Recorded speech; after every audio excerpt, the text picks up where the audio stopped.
A Florida school has hired 2 combat vets to protect students and staff from active shooters. According to Principal Bill Jones, any intruder entering the Manatee School for the Arts campus would be shot and killed. If someone walks in shooting, somebody walks in with a weapon threatening kids, we're not going to fool around. We're not going to pause. We're not going to ask them questions. We're going to shoot them. Eliminate the threat. You know, if they die in the process, that's unfortunate, but better them than one of our students, quite frankly.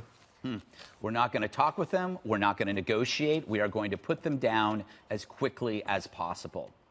Well, that is a plan. Compare that to the wishy-wash of the Broward sheriff, who was so anxious to blame the NRA that he forgot to look in the mirror at himself. Manatee is a charter school operating under their own authority, so they can decide who to hire.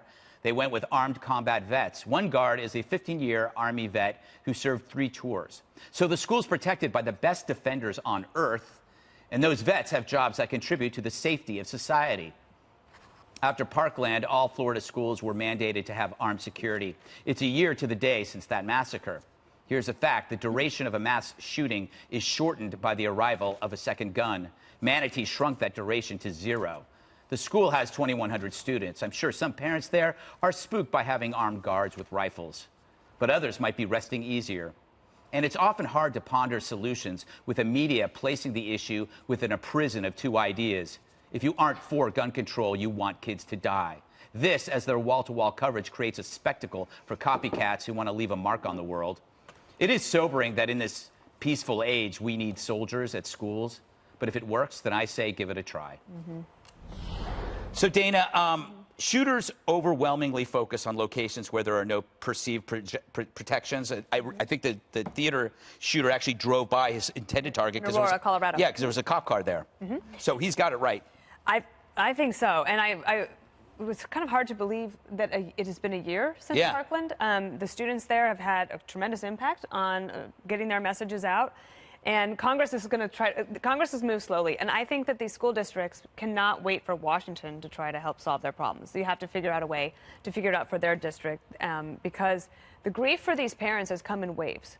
And it no doubt buckles them, right? Buckles their knees. They are dealing with things that we sort of we move on and we talk about other things. This constantly in the forefront of their mind. So if a superintendent of schools or a principal can give comfort to parents that they don't have to worry that there's going to be anything wishy-washy. Yeah. There is a plan. I would rather have that done at the local level than at the national level. I think it's a lot more effective. Yeah. Jesse, the thing is, when he does this, he gets the word out. He's basically, no, if you're going to plan on that school, you're not going to go to that school. I liked how unapologetic he was. Yeah, we'll put you down. Everything we value in this country we protect with guns, whether it's banks, whether it's companies, whether it's our borders, celebrities, everything we protect, there's an armed guard outside, but not children. It doesn't make sense. The point is, you're not handing over a loaded gun to, like, you know, some second grade teacher who's 73 years old and you say, hey, Rambo, like, you know, hold the line. These are well-trained professionals that go through training and know what they're doing and know how to handle firearms. The other thing is, you're not militarizing schools. You have people armed with weapons outside the Super Bowl. You're not militarizing the Super Bowl. Good point. Eliminating the NRA isn't going to stop school shootings. Banning an AR-15 isn't going to stop school shootings. You can spend all the money in the world. You're not going to stop it. The only thing you're going to do is you have to neutralize it before they shoot more people. And the only way to do it is to have an armed guy with proximity to the shooter. Well, I think it's a great match, returning vets. And a job like this, it's 2,100 students. That's, you know, that's more than employees at a mall that has armed security. Yeah. So it makes sense to me. Does it make sense to you?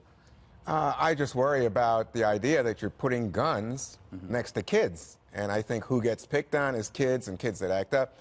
But today, I just wanted to say, I just feel for parents who've lost a child. I just think it's important that we say, you know what, you can't imagine the pain in a heart that comes to that. There was a letter written by Lori Alsdorf to her daughter Alicia, who was killed. And I was reading, I was just like, you know, it's Valentine's Day, and that's her memory, is that her daughter went to school today and was killed. So for me, when I see people say, oh, you know, like Donald Trump put out a statement today and initially said, hey, we've got to do something about gun violence. Then he had to change it to school violence. it's like you have to just play politics in order to ignore the reality. We've got too many guns in this country. Jed? Yeah, I mean, I love the reps from this school. They're totally unapologetic. They're proactive. And one of the things they said to summarize was, we're not looking for a fair fight. We're looking for a huge advantage. And that's the truth. I love that. That is absolutely true. And I think people who are a little unsure about things like arming teachers, for example, where they get a little concerned about that, should find comfort in combat vets. These are the people who have the proper training with firearms and who have the proper training for situations like this. They're not going to flee the scene. They're not going to make the kinds of mistakes in those spontaneous moments that somebody else who hasn't been there might do. So this, I think, is a middle ground where people should feel comfortable.